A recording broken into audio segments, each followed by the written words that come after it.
Leonardo दा व्हिंची या पाठाचा अभ्यास करूयात। या पाठाचे लेखक आहेत अच्युत गोडबोले आणि दीपा देशमुख। अच्युत गोडबोले हे सुप्रसिद्ध लेखक आणि जागतिक पातळीवरील IT तज्ज्ञ आहेत। ITचे केमिकल इंजिनियर, सॉफ्टवेअरच्या क्षेत्रात भारत, इंग्लंड व अमेरिका या देशात 32 वर्ष जगन्मान्य मोठ्या कंपन्यांमध्ये सर्वोच्चपदी कार्यरत होते। कॉम्प्युटरवरच्या जगभर वापरल्या जाणाऱ्या 3 मोठ्या पाठ्यपुस्तकांचे लेखक। त्यांचा चीनी सकट अनेक भाषांमध्ये अनुवाद आहे। मराठी वर्तमानपत्रे व नियतकालिके यात विविध विषयांवर विपुल लेखन त्यांनी केले। कॅनव्हास, किमियागार, ग्रेट भेट, झपूर्झा, नादवेध, बोर्डरूम, मनकल्लोळ, मुसाफिर, ज्ञानोदय, अर्थात, मनात अशी अनेक पुस्तकं त्यांची प्रसिद्ध आहेत। दीपा देशमुख या प्रस्तुत पाठाच्या सहलेखिका आहेत। त्यांनी अच्युत गोडबोले यांच्याबरोबर अनेक पुस्तकांचं सहलेखन केलं आहे। त्यांचे स्वतंत्र लेखनसुद्धा प्रसिद्ध आहे। त्यांच्या स्वतःच्या ब्लॉगवर विविध विषयांवर त्यांनी विपुल लेखन लिहिलेलं आहे। प्रस्तुत पाठाचा परिचय पाहूयात। प्रस्तुत पाठामध्ये जागतिक कीर्तीचे चित्रकार लिओनार्दो दा व्हिंची यांची कलावंत म्हणून, व्यासंगी ज्ञानी व्यक्ती म्हणून आणि माणूस म्हणून ओळख करून दिली आहे। लिओनार्दोचे व्यक्तिमत्व अनेक अंगांनी फुलले होते। लिओनार्दोने ज्या ज्या क्षेत्रात लक्ष घातले त्या त्या क्षेत्रात उत्तुंग यश मिळवले। पाठाला सुरुवात करूयात। इटली नावाच्या देशातलं उंचच उंच पर्वतांच्या उतारावरचं व्हिंची नावाचं एक छोटंसं गाव। एका बाजूला आर्नो नावाची खळखळ वाहणारी निळ्याशार पाण्याची नदी, तर दुसरीकडे मोठमोठे डोंगराएवढे खडकच खडक। अशा सुंदर निसर्गरम्य गावात 15 एप्रिल 1452 या दिवशी पिएरो आणि कॅटेरिना यांच्या पोटी लिओनार्दो दा व्हिंची याचा जन्म झाला। इटलीतील व्हिंची या गावात, की जे गाव अतिशय निसर्गरम्य आहे, या गावात कॅटेरिना व पिएरो या दाम्पत्याच्या पोटी लिओनार्दोचा जन्म झाला। लहानपणी लिओनार्दो डोंगरदऱ्यातून मनसोक्त भटकला। निसर्गात राहिल्यामुळे त्याला चित्रकला, संगीत, पक्षी, प्राणी, गणित, विज्ञान आणि एकूणच निसर्ग याबद्दल खूपच कुतूहल वाटायचं। मुलांनो, लिओनार्दो लहानपणी डोंगरदऱ्यातून मनसोक्त भटकला आणि त्याच्यामुळेच त्यांना अनेक विषयांची गोडी निर्माण झाली। याच वयात त्याला चित्र काढणं खूप आवडायला लागलं। त्याचे वडील कशाला चित्र काढतोस असं म्हणून त्याला कधीही रागवले नाहीत। लिओनार्दोला चित्र काढायला इतकं आवडू लागलं की तो तहानभूक विसरून जात असे। आपली चित्र खरीखुरी वाटली पाहिजेत म्हणून लिओनार्दो नाना तऱ्हेचे प्रयोग करायचा। तहानभूक विसरणे म्हणजे एखाद्या विषयात पूर्णपणे गढून जाणे। तो चक्क जंगलात फिरून पाली, सरडे, साप, वटवाघूळ असं काय काय गोळा करून 10 ते 12 वर्षांचा असताना लिओनार्दो वडिलांबरोबर फ्लोरेन्स शहरात राहायला आला। त्यावेळेचं फ्लोरेन्स हे बुद्धिमंत, चित्रकार, शिल्पकार, कारागीर, व्यापारी, श्रीमंत लोक आणि तत्त्वज्ञ यांचं शहर होतं। या शहरात सर्व प्रकारचे लोक समाविष्ट होते आणि अर्थात लिओनार्दोचा सर्वांगीण विकास होण्यासाठी याची खूप मदत झाली। वयाच्या 14 वर्षांपासून ते 27 वर्षांपर्यंत लिओनार्दोनं फेरोशिओ या त्यावेळच्या विख्यात चित्रकाराकडे चित्रकलेचं शिक्षण घेतलं। चित्रकलेशिवाय लिओनार्दोनं अनेक गोष्टी आत्मसात केल्या। तसंच गंमत म्हणजे लिओनार्दो याच्या वहीत वर्गमुळांचा गुणाकार कसा करायचा हे ल्युकाकडे जाऊन शिकून घे असं स्वतःला सूचना दिल्यासारखं काय काय लिहून ठेवत असे। त्याला गणित आणि तंत्रज्ञान हे विषयही खूप आवडत। विश्व कसं निर्माण होतं, प्रलय का आणि कसा होतो या प्रश्नांची उत्तरं शोधण्यासाठी त्याने खगोलशास्त्राचाही अभ्यास केला होता।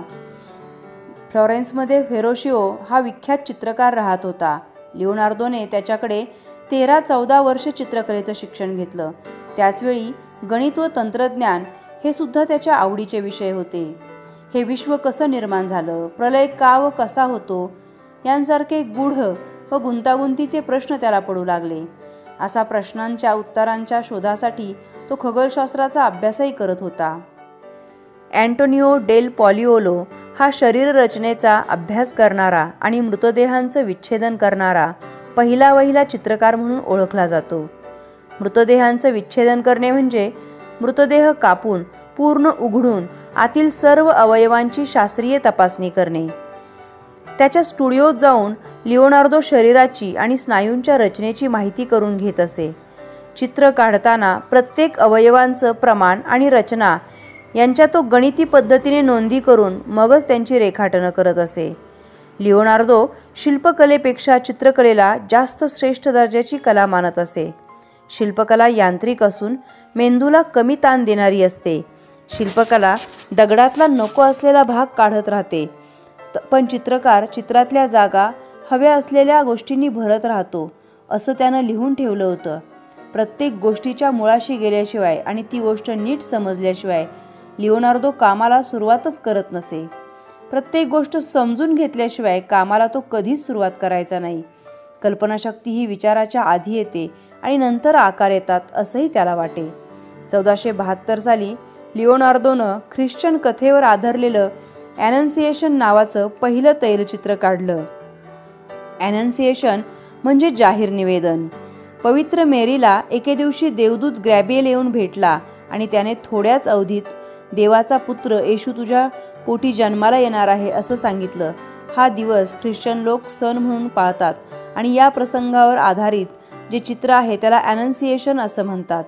लहानपणापासूनच लिओनार्दोला स्पर्धा करणं आणि वादविवाद करणं अजिबात आवडत नसे. तो खूपच शांतताप्रिय होता. जिथे पक्षी विक्रीला ठेवलेले असत तिथे जाऊन लिओनार्दो तो विक्रेता म्हणेल त्या किमतीला ते पक्षी विकत घेऊन लगेचच त्यांना पिंजऱ्यातून मुक्त करत असे. युद्ध आणि युद्धामुळे होणारा रक्तपात आणि मनुष्यहानी या गोष्टींबद्दल त्याला प्रचंड तिटकारा होता. लिओनार्दो दिसायला अत्यंत देखणा होता. उठावदार गुलाबी रंगांचे कपडे घालणं आणि टापटीप राहणं लिओनार्दोला खूपच आवडे. त्याचा आवाजही सुरेल होता, त्यामुळे तो गायला लागला की लोक मंत्रमुग्ध होऊन त्याचं गाणं ऐकत. ल्यूट नावाचं तंतुवाद्य वाजवण्यात तो वाकबगार होता. तो नेहमीच प्रसन्न आणि आनंदी असे आणि सगळ्यांशी मिळून मिसळून वागत असे. मुलांनो, लिओनार्दो अनेक गोष्टींमध्ये तज्ज्ञ होता. त्याला शिल्पकलेपेक्षा चित्रकला जास्त आवडत होती. प्रत्येक गोष्टीच्या मुळाशी गेल्याशिवाय लिओनार्दो कामाला सुरुवातच करीत नसे. 1472 साली त्याने त्याचे पहिले ॲनन्सिएशन हे तैलचित्र काढलं.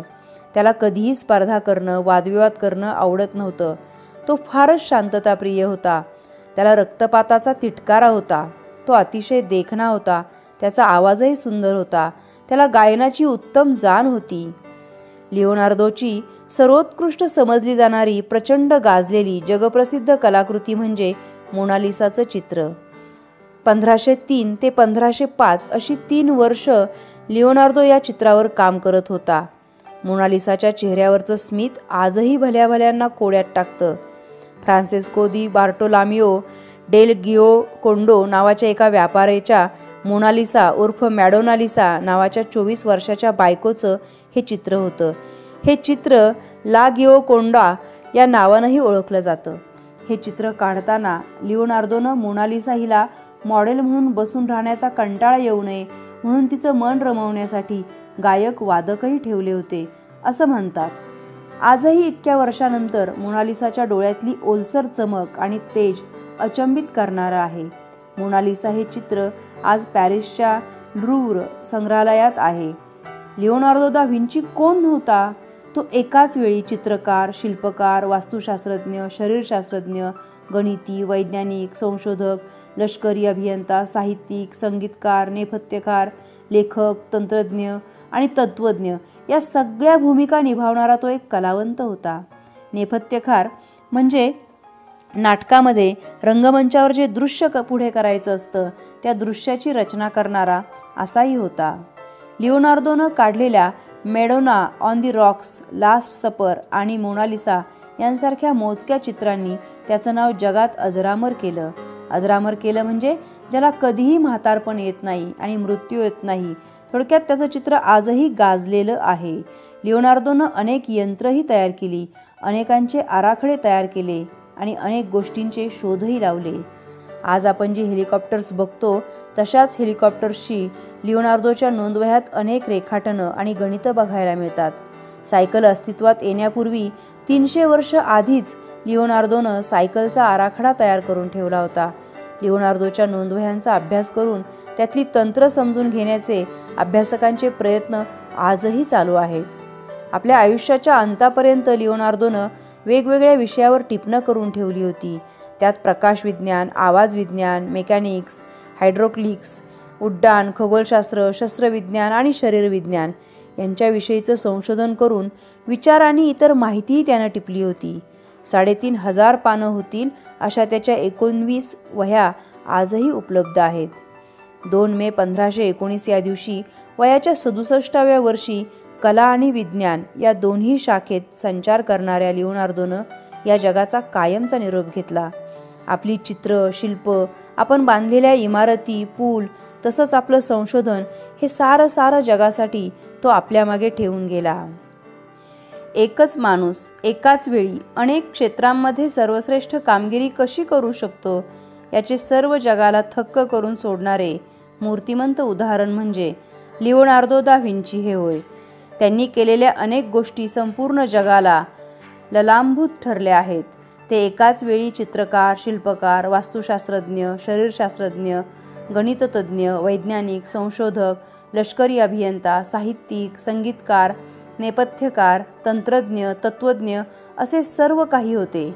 त्यांनी इमारती बांधल्या, पूल बांधले, यंत्रे निर्माण केली, अनेक यंत्रांचे आराखडे तयार केले, अनेक शोध लावले. काही वस्तू अस्तित्वात येण्याआधी 300-400 वर्ष त्या वस्तूंचे त्यांनी आराखडे तयार केले. प्रकाश विज्ञान, खगोल विज्ञान, आवाज विज्ञान, मेकॅनिक्स, हायड्रॉलिक्स विज्ञान, शस्त्रविज्ञान, शरीरविज्ञान अशा अनेक क्षेत्रात त्यांनी उत्तुंग संशोधन करून ठेवले आहे. हे सर्व त्यांनी आपल्या नोंदवह्यांमध्ये लिहून ठेवले आहे. त्यांचा हा ज्ञानाचा खजिना म्हणजे मानवजातीवर फार मोठे ऋण आहे.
विरामचिन्हांचा अभ्यास करूयात.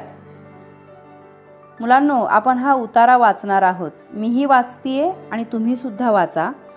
उतारा वाचत असताना आपल्याला काही समजतंय का ते आपण पाहूयात. आवडले का तुला हे पुस्तक? हो, जेवल्यानंतर मी सर्व गोष्टी वाचून टाकणार आहे.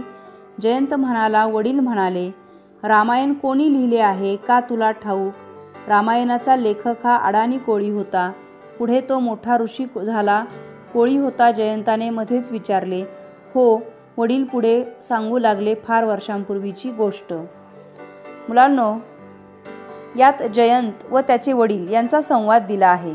हा उतारा वाचताना वडिलांचे भाषण कोणते, जयंताचे कोणते, ते कोठून सुरू झाले, ते कोठे संपते, काहीच समजत नाही.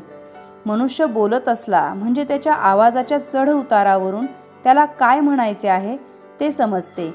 पण हेच लिहून दाखविले की कोणता उद्गार कोणाचा, त्याचे वाक्य कोठे संपले, दुसऱ्याचे कोठून सुरू झाले हे समजत नाही. शिवाय बोलणारा प्रश्न विचारतो का उद्गार काढतो का साधे विधान करतो हेही समजत नाही.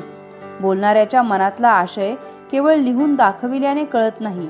हा आशय पूर्णपणे कळावा व कोठे किती थांबावे हे समजण्यासाठी काही खुणा किंवा चिन्हे ठरविण्यात आली आहेत. ती चिन्हे वापरली म्हणजे तोच उतारा कसा स्पष्ट होतो आणि किती छान समजतो हे आपण पाहूयात. आवडले का तुला हे पुस्तक? हो, जेवल्यानंतर मी सर्व गोष्टी वाचून टाकणार आहे. जयंत म्हणाला. वडील म्हणाले, रामायण कोणी लिहिले आहे का तुला ठाऊक? रामायणाचा लेखक हा एक अडाणी कोळी होता. पुढे तो मोठा ऋषी झाला. कोळी होता? जयंताने मध्येच विचारले. हो, वडील सांगू लागले. फार वर्षांपूर्वीची गोष्ट. वरील उतार्यात दिलेल्या काही चिन्हामुळे आपण वाचताना कोठे व किती थांबावे हे समजते व बोलणाऱ्या व्यक्तीच्या मनातले भाव सुद्धा समजतात. त्यामुळे उतारा सहज समजण्यास मदत होते. मनुष्य जेव्हा बोलत असतो तेव्हा त्याला मधून मधून थांबावेच लागते. या थांबण्याला विराम असं म्हणतात. आपण जी वाक्य उच्चारतो ती सारीच काही सारखी नसतात. केव्हा केव्हा आपले विधान पूर्ण झालेले असते, केव्हा ते अपूर्ण राहिलेले असते, केव्हा प्रश्न विचारायचा असतो तर केव्हा एखादा उद्गार काढायचा असतो. अशा वेळी तो आशय व्यक्त करण्यासाठी तो कमी अधिक वेळ थांबतो किंवा आवाजाच्या चढउतारावरून आपला आशय व्यक्त करतो. पण ज्यावेळी आपला विचार लिहून दाखवला जातो त्यावेळी हा वेळोवेळी घ्यावा लागणारा विराम निरनिराळ्या चिन्हांनी दाखवावा लागतो. त्यांनाच विरामचिन्ह असं म्हणतात. ज्यावेळी आपला विचार लिहून दाखविला जातो त्यावेळी वेळोवेळी घ्यावा लागणारा विराम निरनिराळ्या चिन्हांनी दाखवावा लागतो. त्यांनाच विरामचिन्ह असं म्हणतात. आपण काही विरामचिन्ह पाहूयात. पूर्णविराम चिन्ह तुम्हाला दिसतंय. या ठिकाणी आहे पूर्णविराम चिन्ह. विधान किंवा वाक्य पूर्ण झाले हे दाखवण्यासाठी पूर्णविराम चिन्ह वापरतात. उदाहरणार्थ, रमेश अभ्यास करतो हे वाक्य संपल्यानंतर, हे विधान संपल्यानंतर इथे पूर्णविराम चिन्ह वापरण्यात आलेले आहे. सीमा गावाला गेली हे वाक्य संपल्यानंतर इथे गेली नंतर क्रियापदानंतर आपण पूर्णविराम चिन्ह वापरलेलं आहे. अजय शाळेत जातो या क्रियापदानंतर वाक्य पूर्ण झाल्यानंतर आपण पूर्णविराम हे चिन्ह वापरलेले आहे. पूर्णविराम चिन्ह आणखी एका ठिकाणी वापरतात. शब्दाचा संक्षेप दाखवण्यासाठी आद्याक्षरांपुढे पूर्णविराम चिन्ह वापरलं जातं. उदाहरणार्थ, ताजा कलम हा शब्द याचे आद्याक्षर लिहित असताना ता पूर्णविराम दिलेला आहे, क पूर्णविराम दिलेला आहे. इथे ता क हे लिहित असताना पूर्णविरामाचं चिन्ह वापरलेलं आहे. डॉक्टर हे पूर्ण न लिहिता डॉ लिहिताना त्याच्यापुढे पूर्णविरामाचं चिन्ह दिलेलं आहे. यशवंत गोपाळ हे पूर्ण शब्द न लिहिता य गो लिहिताना आद्याक्षरांपुढे पूर्णविरामाचं चिन्ह वापरलेलं आहे. इत्यादी हा शब्द पूर्ण न लिहिता त्याचं फक्त जेव्हा आद्याक्षर लिहितो तेव्हा त्याच्यापुढे पूर्णविराम चिन्ह वापरण्यात आलेलं आहे. उदाहरण हा शब्द जेव्हा आद्याक्षर त्याचं लिहितो उदा, त्यानंतर पूर्णविराम चिन्ह वापरण्यात आलेलं आहे. या बाबी पूर्णविराम चिन्हाच्या बाबतीत लक्षात ठेवायच्या. पुढे पाहूयात प्रश्नचिन्ह. मुलांनो, तुम्हाला इथे प्रश्नचिन्ह दिसतंय. या ठिकाणी प्रश्नार्थक वाक्याच्या शेवटी प्रश्नचिन्ह वापरतात। जेव्हा जेव्हा प्रश्नार्थक वाक्य येतं तेव्हा तेव्हा त्या वाक्याच्या शेवटी प्रश्नचिन्ह वापरलं जातं। उदाहरणार्थ, तू केव्हा आलास? इथे प्रश्न विचारलेला आहे। प्रश्न विचारला हे दाखवण्यासाठी इथे प्रश्नचिन्ह वापरण्यात आलेलं आहे। तुझे नाव काय? इथेही प्रश्न विचारलाय आणि ते दाखवण्यासाठी पूर्ण प्रश्नार्थक चिन्हाचा वापर करण्यात आलेला आहे। पुढे जाऊयात। स्वल्पविराम चिन्ह। एकाच जातीचे अनेक शब्द लागोपाठ आल्यास स्वल्पविराम चिन्ह वापरतात। उदाहरणार्थ पहा,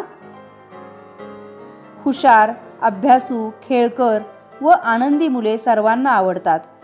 हुशार, अभ्यासू, खेळकर यामध्ये स्वल्पविराम चिन्ह देण्यात आलेलं आहे। बाजारातून मी पपई, केळी, फणस व अननस आणला आहे। पपई, केळी, फणस इथे पपई, केळी नंतर स्वल्पविराम चिन्ह दिलेलं आहे। जेव्हा एकाच जातीचे अनेक शब्द लागोपाठ येतात तेव्हा स्वल्पविराम चिन्ह वापरतात। संबोधन दर्शविताना स्वल्पविराम चिन्ह वापरतात।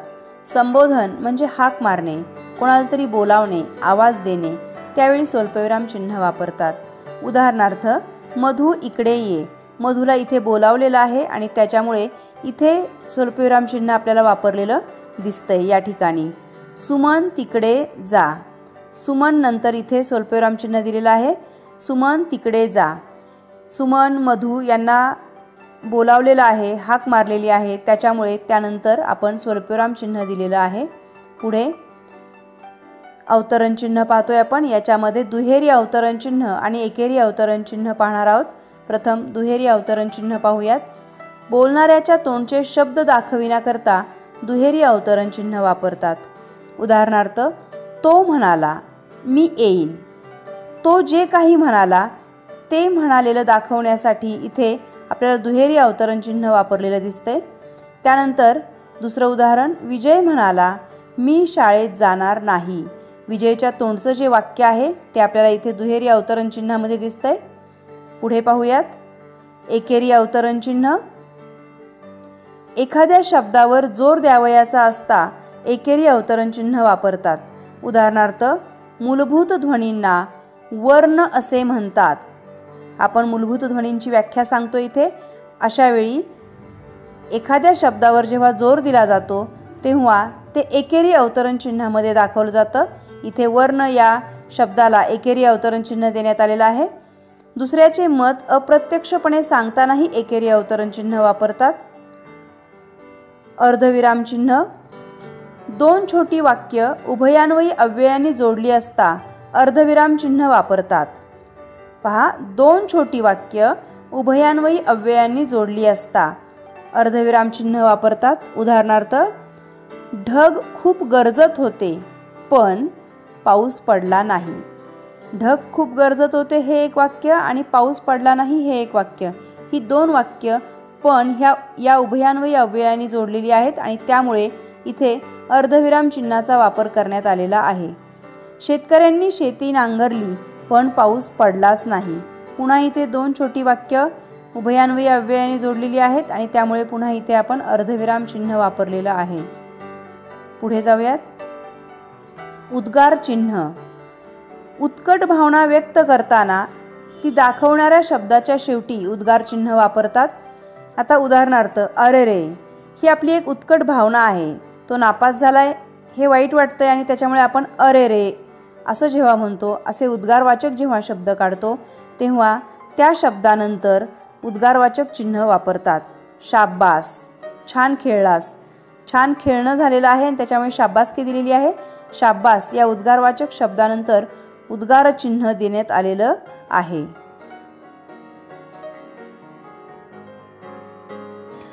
जिथे उच्चाराची तीव्रता दिसते ती कठोर व्यंजने समजावीत आणि तुलनेने ज्यांचा उच्चार सौम्य असतो त्यांना मृदू व्यंजने समजावीत। इथे आपल्यासमोर कठोर व्यंजने दिसत आहेत। तुम्ही सर्वांनी ती वाचा।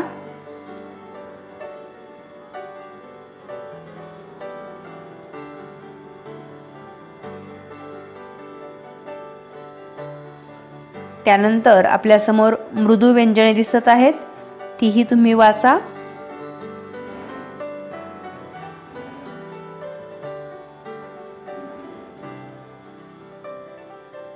कठोर आणि मृदू व्यंजनांचा उल्लेख आता आपल्याला व्यंजन संधी अभ्यासायची आहे, त्यामध्ये वारंवार येणार आहे, त्यामुळे कठोर आणि मृदू व्यंजने लक्षात ठेवायची आहेत.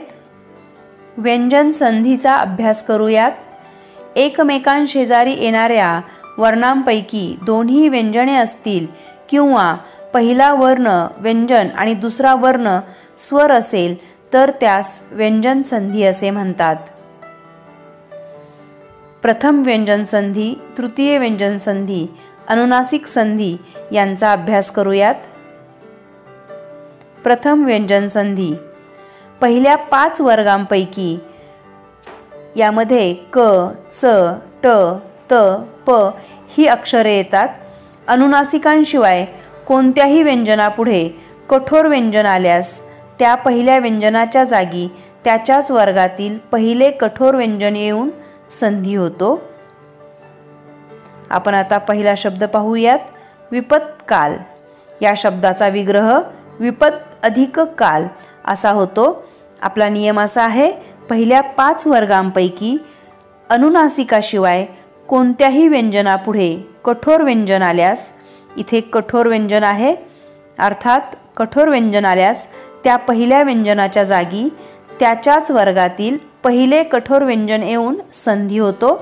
इथे पहा, याच्या जागी त्याच वर्गातील पहिले कठोर व्यंजन येऊन संधी तयार झालेला आहे. इथे द अधिक क याचा त असा तयार होऊन क असे एक अक्षर तयार झाले आणि शब्द तयार झाला विपत्काल. पुढील शब्द पहा. वाक्पती. या शब्दाचा विग्रह वाग अधिक पती असा होतो. यामध्ये आपला पुन्हा एकदा नियम पहा की कठोर व्यंजन आल्यास त्या पहिल्या व्यंजनाच्या जागी त्याच्याच वर्गातील पहिले कठोर व्यंजन येऊन संधी होतो. इथे कठोर व्यंजन आलेलं आहे, अर्थात त्यामुळे ग अधिक प बरोबर क अधिक प बरोबर प हे अक्षर तयार झालेला आहे आणि शब्द वाक्पती असा तयार झालेला आहे. पुढील संधी. तृतीय व्यंजन संधी. पहिल्या 5 वर्गातील कठोर व्यंजनापुढे स्वर किंवा अनुनासिकाशिवाय मृदू व्यंजन आल्यास त्याच्या जागी त्याच वर्गातील तिसरे व्यंजन येऊन संधी होतो. आता आपण याचं उदाहरण पाहूयात. वाग्विहार. याचा विग्रह वाक अधिक विहार असा होतो. क अधिक व या जागी ग तयार झाला आणि ग्व तयार होऊन वाग्विहार तयार झालेला आहे शब्द. पुढील शब्द आहे अब्ज. याचा विग्रह अप अधिक ज हा होतो आणि प अधिक ज. आपला इथं नियम असा होतो की पहिल्या 5 वर्गातील कठोर व्यंजनांपुढे स्वर किंवा अनुनासिकाशिवाय मृदू व्यंजन आलं तर त्याच्या जागी तिसऱ्या वर्गातील व्यंजन येतं आणि संधी होतो, अर्थात ज तयार होऊन अब्ज हा शब्द तयार झालेला आहे. पुढील संधी. अनुनासिक संधी. पहिल्या 5 वर्गातील कोणत्याही व्यंजनापुढे अनुनासिक आल्यास पहिल्या व्यंजनाबद्दल त्याच्याच वर्गातील अनुनासिक व्यंजन येऊन संधी होतो. पुढील शब्द वाङ्निश्चय. याचा विग्रह वाक अधिक निश्चय असा होतो. अर्थात आपला नियम असा होता की पहिल्या 5 वर्गातील कोणत्याही व्यंजनापुढे अनुनासिक आल्यास पहिल्या व्यंजनाबद्दल त्याच्याच वर्गातील अनुनासिक व्यंजन येऊन संधी होतो. इथे पहा, त्याच वर्गातील म तयार झाला आणि वाङ्निश्चय हा शब्द तयार झाला आहे. पुढील शब्द षण्मास. याचा विग्रह षट अधिक मास असा होतो आणि अर्थात इथे ठ च्या जागी ण तयार होऊन षण्मास हा शब्द तयार झालेला आहे. पुढील नियम. अनुस्वार किंवा शीर्षबिंदू. म पुढे स्वर आल्यास तो स्वर मागील म मध्ये मिसळतो. व्यंजन आल्यास मागील म बद्दल मागील अक्षरावर अनुस्वार किंवा शीर्षबिंदू येतो. आता उदाहरणार्थ पहा. समाचार हा शब्द आहे. याचा विग्रह सम अधिक आचार असा होतो आणि म अधिक आ बरोबर मा तयार होऊन समाचार हा शब्द तयार झाला. पुढील शब्द आहे संगती. सम अधिक गती हा विग्रह होतो. अर्थात पहा कशा पद्धतीने संगती शब्द तयार झाला हे तुम्हाला दिसत आहे. पुढील तुमच्या पुस्तकामध्ये असणारा प्रश्न पाहूयात. खालील शब्दांचे संधी विग्रह पूर्ण करून तक्ता पूर्ण करा. शरत्काल, शरत अधिक काल. जगन्नाथ, जगत अधिक नाथ. तल्लीन, तत् अधिक लीन. संताप, सत अधिक ताप. खालील तक्ता पूर्ण करा. सदाचार, सत अधिक आचार. सन्मती, सत अधिक मती. शब्दच्छल, शब्द अधिक छल. शरतचंद्र, शरत अधिक चंद्र.